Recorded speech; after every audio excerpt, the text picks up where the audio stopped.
Hey everyone, thanks so much for joining. We're going to start off with decade horror. So in this decade, we're giving you some of the most popular names that you may know, you may have to revisit. So let's check them out.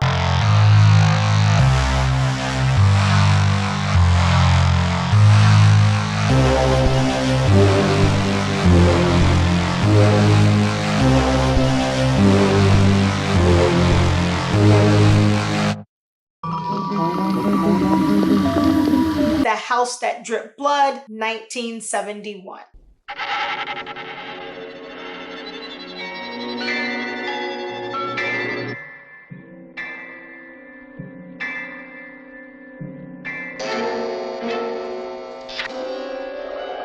This house is full of sounds. The loudest is your heart pounding in the night.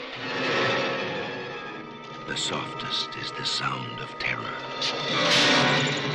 A Scotland Yard investigator looks into 4 mysterious cases involving an unoccupied house. 1, a hack novelist encounters a strangler who's the villain of his books. 2, 2 men are obsessed with the wax figure of a woman from their past. 3, a little girl with a stern widowed father displays an interest in witchcraft. And 4, an arrogant horror film actor purchases a black cloak which gives him a vampire's powers.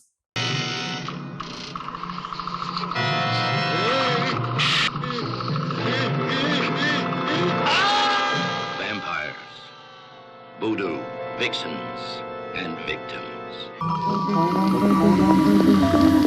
Next is Blacula, 1972.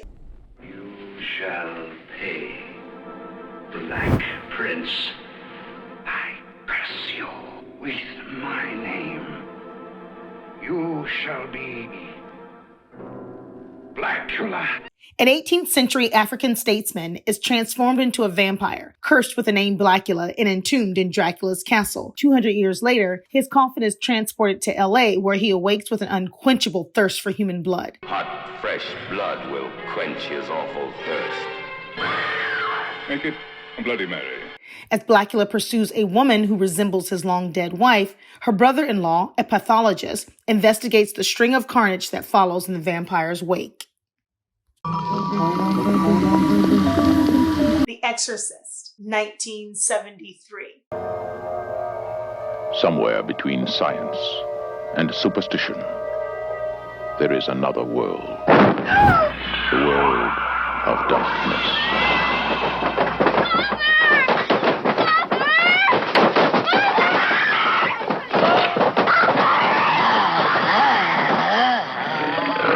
A visiting actress in Washington, D.C. notices dramatic and dangerous changes in the behavior and physical makeup of her 12-year-old daughter. Meanwhile, a young priest at nearby Georgetown University begins to doubt his faith while dealing with his mother's terminal sickness. When a 12-year-old girl is possessed by a mysterious entity, her mother seeks the help of 2 priests to save her.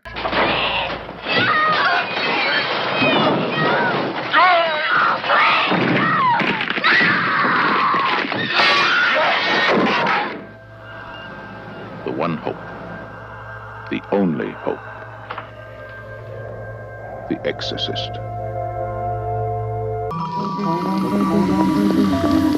Up next, Trilogy of Terror, 1975. 3 stories interwoven together. The first about a college student infatuated with his teacher. The second, a paranoid tale of 2 sisters, one good, the other evil. And the third about a Native American tribal Zuni doll that comes to life and terrorizes a woman in her apartment. He who kills. Boy, are you ugly.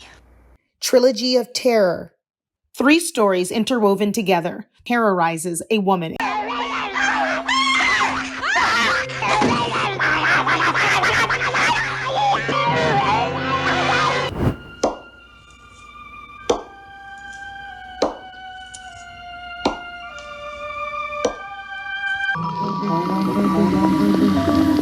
Next, we have The Stepford Wives, 1975. The Stepford Wives is about a small suburb where the women happily go about their housework, cleaning, doing laundry, and cooking gourmet meals to please their husbands. Stepford Wives, about what men can do behind closed doors.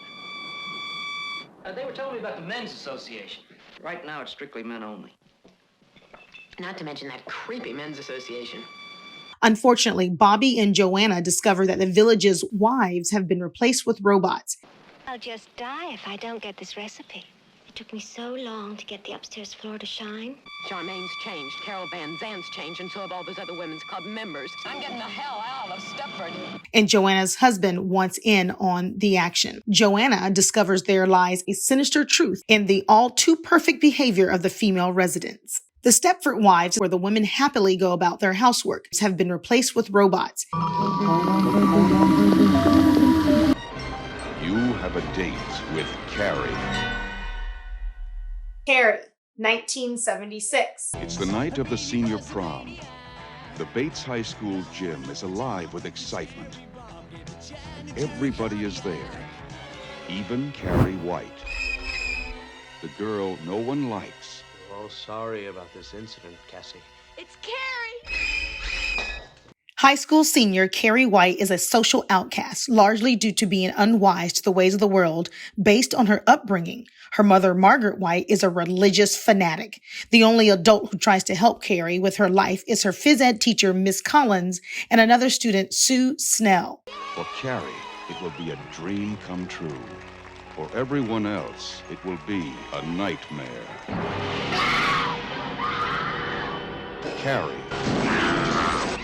Carrie White is a shy, friendless teenage girl who is sheltered by her domineering religious mother, unleashes her telekinetic powers after being humiliated by her classmates at her senior prom. Then we have The Omen, 1976. Robert and Catherine Thorne seem to have it all. They are happily married and he is the U.S. ambassador to Great Britain. But they want nothing more to have children. Was it an accident? Was it murder? Was it a coincidence? Or was it an omen? Look at me, Damien. It's all for you. After relocating to London, strange events and the ominous warnings of a priest lead him to believe that the child he took from the Italian hospital is evil incarnate. Mysterious deaths surround an American ambassador. This is not a human child. Make no mistake. Could the child that he is raising actually be the Antichrist? The devil's own son? You have been warned. There are those who will kill for him. Who is he? What does he want? Where did he come from? And can he be stopped?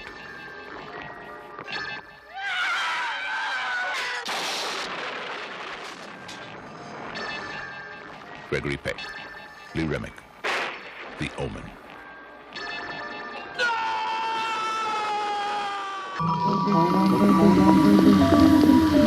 Last but not least, Suspiria, 1977. Susie Banyan travels to Germany to perfect her ballet skills. She arrives at the Tanz Dance Academy. Susie becomes ill and is put on a special diet. You can run from Suspiria.